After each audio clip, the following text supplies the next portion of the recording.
Good morning, Washington and Baltimore. This is Dave TV, and it's about 11:22 a.m. on Tuesday, and we're catching Comcast SportsNet's coverage of the big Orioles, the big Ravens celebration there. Well, maybe that's a good omen. Maybe there'll be a big Orioles celebration in October.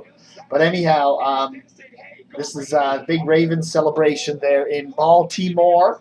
And I was listening to coverage on WMAL 1090 AM earlier this morning, and I was listening. A number of their people are not even there yet at the stadium. They're stuck in traffic. Apparently, the Ravens are stuck in traffic. Horrendous traffic coming in on I-95 and 395 up there to the stadium. And apparently a lot of the media are still stuck in traffic, as is the team. So they've delayed. This thing was supposed to be like half an hour ago or something. So the Comcast SportsNet there is stalling as the stadium slowly fills up, as people gradually make their way to the stadium. So there. So congratulations to the Ravens. I thought they played really well. This is my movie, The Birds, and of course there are ravens in this Alfred Hitchcock movie that do attack Tippi Hedren and this little girl. And, so there's some good Ravens and there's some bad Ravens. So there we go. And that's Comcast Sports. And as soon as they cut to a crowd shot, I'm not on it there. So that's what's going on. That's the big news today. So there'll be a big celebration there at M&T Bank Stadium, and then a big parade up through Baltimore City Hall. And so that's cool. So anyhow, I just did a nice interview with Anita Marks. Remember her? Anita is used to be on 105.7 The Fan, and she used to do a lot of football coverage there on 105.7, and she used to cover stuff on Masson and all that. And apparently she's got a new show now on the NBC Sports Radio network, which we don't get here in the Washington-Baltimore area, but she does a 12 noon to 3 o'clock show on NBC Sports Radio. And I chatted with her yesterday for an article I'm doing for Pressbox in their February issue. I also do a sports media column. Oh, there we go. There comes some Ravens. There they are, walking up to the. There we go. They're heading up to the stadium. Whoever. Stadium. Anyhow. So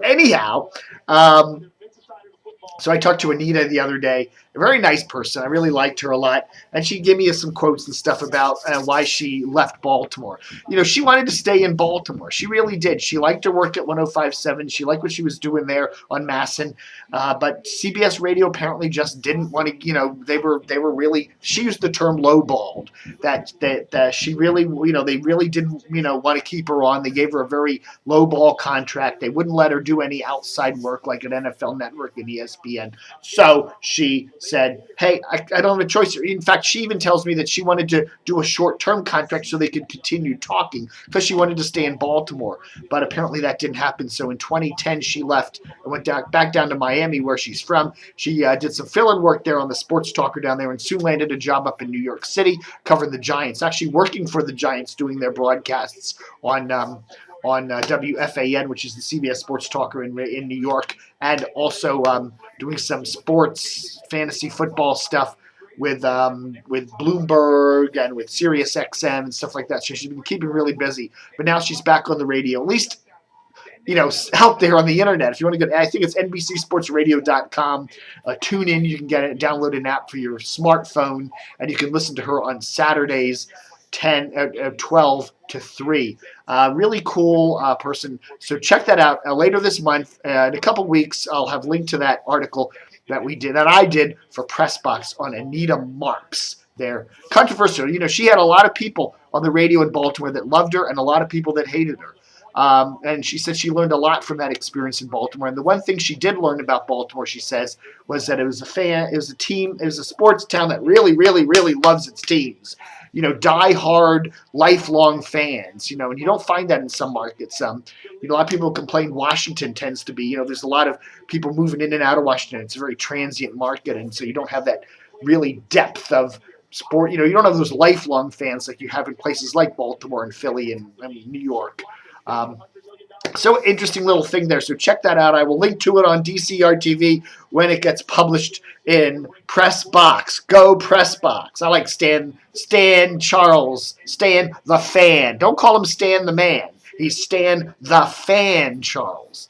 Also, some interesting sideline stuff going on with WMAL. Apparently, there was a pro gun rights spot by some singer named Buck Howdy, and they turned it down. WMAL apparently thought it was a little too over the top, and so now we're getting WTOP's Jim Farley over there saying, hey, if they had come to our station, we would have run the spots, at least on WFED, which is the Federal News Radio talker owned with WTOP.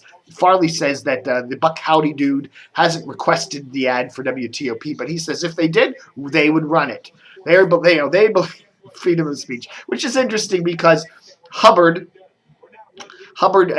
owns WTOP, but before WTOP was owned by Hubbard, it was owned by Bonneville, which is kind of controlled by the Mormons, and for many, many years, they didn't allow alcohol ads. They didn't allow, you wouldn't hear beer ads on WTOP. You didn't hear lottery ads on WTOP because of that. So it's an interesting dynamic there to look back and say, hey, here's WTOP now saying, hey, we would run this pro-gun ad, whereas, and they tend to be a middle-of-the-road station, whereas WMAL, which is a righty station, says, no, they wouldn't run the ad. I don't know, kind of weird kind of turn of events there on the DC radio dial, wouldn't you say? Also, I'd like to say thanks a lot. I'm listening second weekend in a row. Wash FM 94.7 Adult Contemporary was running a lot of 80s tunes, and I heard the B-52s twice on Wash this weekend. Way to go! One of my favorite bands. What do they play? Rome and Love Shack, I think. I heard Rome and Love Shack on WASH. Now, it's like you think B-52s, okay, you might hear them. There aren't a lot of radio stations in Washington that would play the B-52s. You might hear them on Mix 107.3. You probably would hear them over there on Baltimore's QSR, Jack 102.7. But on Wash, hey, I like that. So let's hope we get more 80s music there on Wash. I'm hearing rumblings that we might be hearing some more of that 80s cool pop on Winchester's 92.5. So Wink FM. So let's keep our ears opened for that, shall we? All right. Anyhow, go Ravens. Glad to see them win the Super Bowl.